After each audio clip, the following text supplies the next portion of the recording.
Other D.C. Guardsmen and women at Fort Dix reflect the commitment of Sergeant Abraham, and they're also hearing of concerns from families.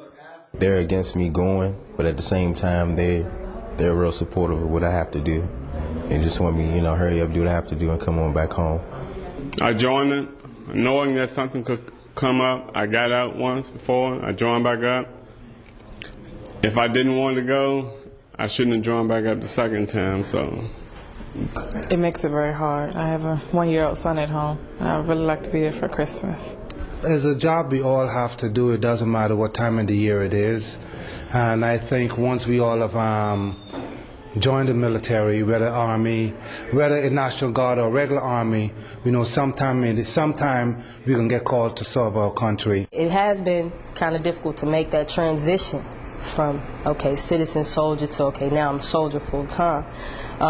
But after being here a while and getting into the training, and you know that the training you do, your life depends on this training, so you go ahead, buckle down, go ahead and get into that mode of, hey, I'm a soldier, I'm going to be a soldier 100%. Does that mean you can walk for 10 miles, forget about checking your IV bag? The unit, federalized in October, is looking at 18 months on active duty. The battalion officers say the Thanksgiving leave has clearly had a positive effect on morale. Lieutenant Colonel Dean is pleased at how attentive his soldiers are as they learn techniques that can save lives. We need to make sure that they get all the proper training so that I can go with the number that I went with and bring back the number that I went with. Sergeant Abraham says he'll live up to the leadership role he's expected to fill, regardless of the timing of the deployment. The holiday season is just not about giving. It's about the gift we've already received. And again, it's time when families come together. So, yeah, deployments aren't at a great time, can't be pinpointed at a better time. But again, it's a time when folks unite.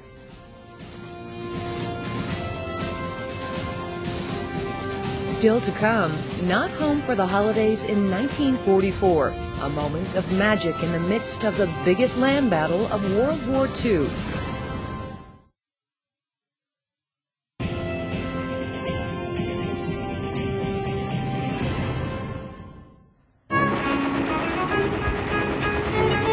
Christmas Eve, 1944, near the Luxembourg-German border.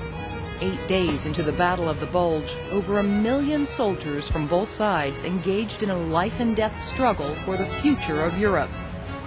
Germany's desperate attempt to break the Allied advance from the west was beginning to falter. Sergeant Hot Housel and a handful of other New Jersey National Guardsmen huddled in an old tavern in Luxembourg, where they were about to have a singular experience. PFC Freddie Elias, a violin virtuoso who'd studied at the Boston Conservatory of Music, helped create a few hours of Christmas magic for his buddies inside and the enemy outside. Freddie swings into a couple of carols, and we're humming along with him. And as you would, first thing you know, just sing a little bit louder, a little bit louder. And now we got about 16, 18 people here, and now the voices are getting a little bit higher. And a couple of us thinking about this, and they were starting to make a little bit of noise here. We better calm this down. So it's getting about 9 o'clock or so in the evening. So I said, hey, we better knock it off. So finished that carol, and Freddie wiping his violin off. And from a distance, I'd say, we were about 400 or 500 yards from the river. And I would say from about a couple of 100 yards out, Grossa, das wunderbar, American. And all of a sudden it dawned on us, we had not heard any activity from the river.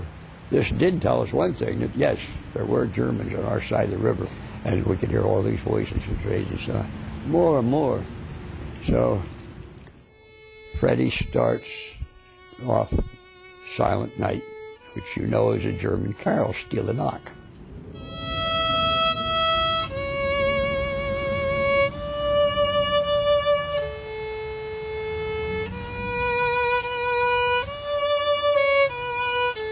Freddie played till about maybe 12:30, 1 o'clock in the morning, over and over again.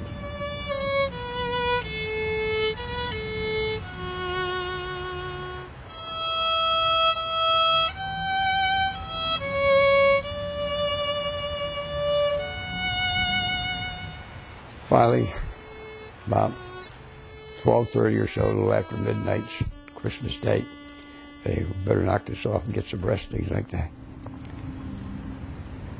There's not a sound to be heard. The mist that had been bothering us for like 6 weeks, 5 to 6 weeks, is beginning to lift, and there was a full moon.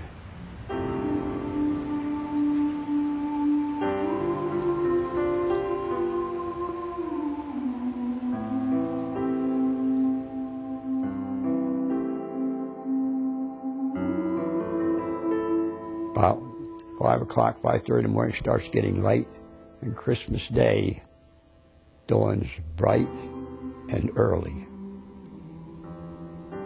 Dawned on us, and we're amazed. We had not heard a sound since we had picked up with Freddie's violin playing. There had not been a shot. I had not fired. Our people had not fired. There had been nothing incoming. The veterans of World War II brought home their experiences and restarted their lives. Eventually, they'd be known as the greatest generation. People who endured the Great Depression and later a Great War. As we close this recon, some of the veterans of those earlier conflicts offer their support and encouragement to our servicemen and women not home for this holiday season. We've got to support our people that are there. And we've done it before, and may we continue to do so. I'd like to say that we also appreciate everybody on active duty today and what they're doing. They should be proud of themselves because they're doing a fine job. To my comrades who serve, you choose to carry our nation's colors and do so proudly. You need apologize to no one nor justify why you chose to serve. You emerge from your experience a more complete human being, but mostly you know that you have served. Freedom has a price, and while as a nation we are not perfect, this country is still the best thing in this universe. Thank you for your contribution, and may you have a bright and fulfilling New Year 2006. Signed, Howard J. Sweet, Resident, Armed Forces Retirement Home, Editor, AFRH Communicator, CW3 AUS, Retired. I know how it felt when I had to leave my family for the first time. You know, it just hate to do it, but I gotta go. You know. But these guys that's over in Iraq now, almost every darn one of those persons, they've got some grandfather or father or uncle who has served at some time or another in the armed forces. And they have the mind power, the willpower, to whatever cost it is to do their job. And by God, I think they're doing it. Thank God for our young people, you, and all the rest of it.